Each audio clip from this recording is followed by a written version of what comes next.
धरणे आंदोलनाचा भाग झाला आणि धरणे आंदोलनाच्या मागण्या ज्या तो वाचता आहे, यापूर्वी आम्ही आपल्या मागण्या मागे 13 ऑक्टोबरला पुरोगामी विचारमंचच्या माध्यमाने आम्ही सरकारला पहिलेच इशारा दिलेला होता की ज्या आमच्या ज्या अंगणवाडी आहे त्या अंगणवाडी आमच्या सामाजिक जीवनामध्ये ज्या पद्धतीनं गर्भधारणेपासून गर्भसंस्कारापासून तर बालसंस्कारापर्यंत निर्माण करणाऱ्या आईच्या नंतर दुसऱ्या कोणी जर असेल तर हा आमच्या अंगणवाडी आणि मदतनीस आहे. आम्ही फक्त जन्म दिलेल्या मुलाला आम्ही घडवू शकत नाही.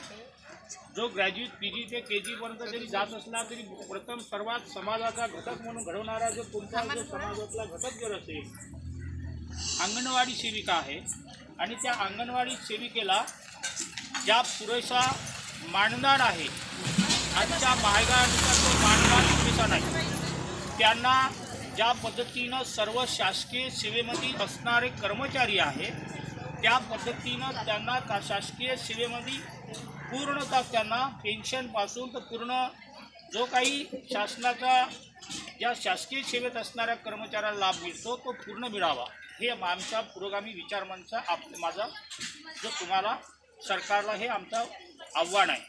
आणि सरकार जर तो तुम्हाला देत नसेल तर पुरोगामी विचारमंचच्या माध्यमाने आम्ही 13 ऑक्टोबरला ग्रामसभेचा ठराव काही सरपंचांनी आम्हाला दिला नाही, म्हणून आपण आपल्या ग्रामसभेमध्ये जाऊन ग्रामसभेच्या लोकांना सांगा ग्रामसभेमध्ये की तुमच्या मुलांना घडवण्याचं काम जे कोणी करत असेल आईनंतर फक्त अंगणवाडी सेविका आणि अंगणवाडी सेविका म्हणजे सरकार त्यांच्या पोराला सुदृढ म्हणून आहार देत असतो, परंतु त्या सुदृढ मुलाला सक्षम आणि मानसिकदृष्ट्या सक्षम नसेल तो मुलगा कसा होणार आहे.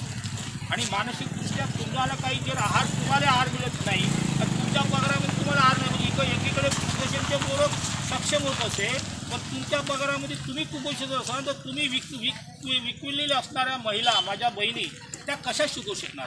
कारण महागाईच्या काळामध्ये जो काही महागाई वाढलेली आहे त्या महागाईमध्ये तुम्हाला या महागाईच्या अनुसार जो मानधन मिळतो तो काही कुचकामी आहे, तो आज काही कामाचा नाही आहे आणि तरी सरकार तुमचा अंत पाहत आहे. म्हणून सरकारचा मी निषेध करतो, पण सरकारच्या निषेधाबरोबर आता तुमचं काम आहे की ज्या ज्या आपल्या विरोधी सरकार आहे आता तुम्हाला तुमचं मत मांडण्याचा अधिकार आहे. सर्वोच्च न्यायालयाने तुम्ही कर्मचारी नाही, तुम्हाला उभं पण राहता येते. अनेक अंगणवाडी बाया उभं राहिलेल्या आहे, म्हणून तुम्ही कुठे घ्यायचं नाही. आम्ही सरकारच्या विरोधात कोणता प्रचार केला आमच्या जर याच्यानंतर तुम्ही संघटनेला सांगा याच्यानंतर जर आमचा सरकार आमच्या प्रश्नाकडे गांभीर्यानं लक्ष देत नसेल तर आम्ही एक आवाहन करत सगळ्या पक्षांना आमच्या तुमच्या जाहीरनाम्यामध्ये आता येणाऱ्या 2 महिन्यामध्ये निवडणुका होणार आहे आणि त्यामध्ये निवड आता घोषणाबाजी बंद करा. माझी नम्र विनंती आहे. घोषणाबाजी त्या ऐकत नाही. आंध्र बैरं लंगडे सरकार आहे, त्या सरकारच्या विरोधामध्ये तुम्हाला आता अशा कितीतरी वर्षानुवर्ष माझ्या माय बहिणी आता रिटायर होत्या, काही लोक बिचारा रिटायर झाले आहे. एक पिढ्या 2 पिढ्या तुमच्या संपल्या आंदोलन करू काही फक्त काही नाही. काय चोरी लुगड्याचं काय असं मानणार थोडं देऊन तुम्हाला भुरका देऊन कबूल करताय.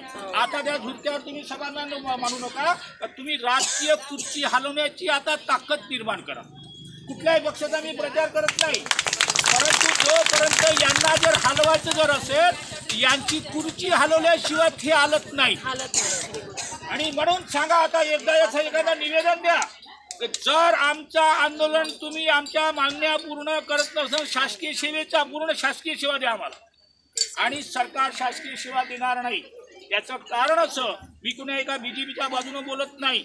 या देशामध्ये 1991 मध्ये डंकेल प्रस्तावाचा नावाने डंकेल नावाचा प्रस्ताव 117 देशाचे लोक येतं नशिराम पंतप्रधान असताना घेतलेला आहे. आम्हाला वाटतं बा काँग्रेस देईल, BJP चांगली म्हणून BJP आणली, BJP देईल म्हणून BJP काँग्रेसचं बरोबर करत आहे. आम्हाला कोण्या पक्षाचं बोलायचं नाही आहे, परंतु त्या काँग्रेसनं खाजगीकरण केलं. आता अनेक ऑफिसर तहसीलदारपासून या देशाच्या सुरक्षेत लढणारा सैनिक सुद्धा आता तो खाजगीकरणात गेला, रेल्वे खाजगीकरणात गेला, दवाखाने खाजगीकरणात गेला आहे आणि सर्व खाजगीकरण करत असताना तुम्हाला आता काही देईल असं मला वाटत नाही. तुम्ही वरच्या लोकांना सांगा, तुम्ही स्टडी करा. मी बोलतो याच्यावर तुम्ही विश्वास करू नका. मी परवा 5 तारखेपासून नागपूर, भंडारा, परवा पंजाबपासून गोंदिया आणि गोंदियानंतर गडचिरोली चंद्रपूर, यवतमाळ वर्धा करून काल आलो मी घरी. आणि आपल्या शिक्षण आता पूर्ण प्रायव्हेटीकरण म्हणजे कटक्रांतीवर दिलेलं आहे. म्हणजे शाळा, जिल्हा परिषद शाळा 65,000 शाळा महाराष्ट्रातल्या कॉर्पोरेट सेक्टरला दिल्या आहे. मग जर शाळात दिल्या असं, शाळेचे मास्तरच परवडत नाही, तुमचं का होईल? माझं म्हणणं काय, आंदोलन करून बसणं तुमचा अधिकार आहे, पण दिशाहीन आंदोलन असलं नाही पाहिजे. हे माझ्या तिथं सगळे असणारी माझी तुमच्यासोबत काढ जोडलेली आहे, काहीतरी सामाजिक काढ. म्हणून मी तुम्हाला सांगतो, कुठला प्रचार करत नाही. कारण जिल्हा परिषदेच्या शाळा बंद होतात. 17 तारखेला आम्ही म्हणून बोलतो एक शिक्षण परिषद घेतलेला आहे चंद्रपूरला. तिथं पद्मश्री थोरात साहेब आहे, त्यांना बोलावलं आहे मी. जे ती मनमोहन सिंगचे क्लासमध्ये 84 वर्षाची म्हणजे याच्यावर तज्ञ आहे, रमेश विजयकर आहे. आणि म्हणून आपण तुमच्या जिल्ह्यामध्ये शाळा बंद होत आहे, कॉलेज बंद होत आहे. समाज योजनेच्या नावाखाली तुम्हाला कंत्राटी करता सर्व तर तुमचं का होणार आहे भविष्यात. आणि म्हणून तुम्ही आता ह्या सरकारच्या कोणतंही सरकार असो, आमच्या आता प्रत्येक सरकारकडे निवेदन दाखल केल्यावर वक्तव्य झाल्यावर आणि त्याला सांगायचे, बाबा तुम्ही आता कुठल्या पक्षात त्या पक्षात आमचं का नाही जाहीरनाम्यामध्ये अंगणवाडीला आम्ही मागण्या असेल तर तुम्हाला मी मदत करतो. तुम्ही जाहीरनाम्यामध्ये टाका. कारण त्यांना कसं आहे, यायची का अलग एका गावामध्ये एक अंगणवाडी नाव नाही म्हणून काय मतदानाचं मग कोण नाही कोणाची तर बांधीव आहे. मग एक ताई आमची एकाकडे जाते, दुसरी ताई एकीकडे जाते.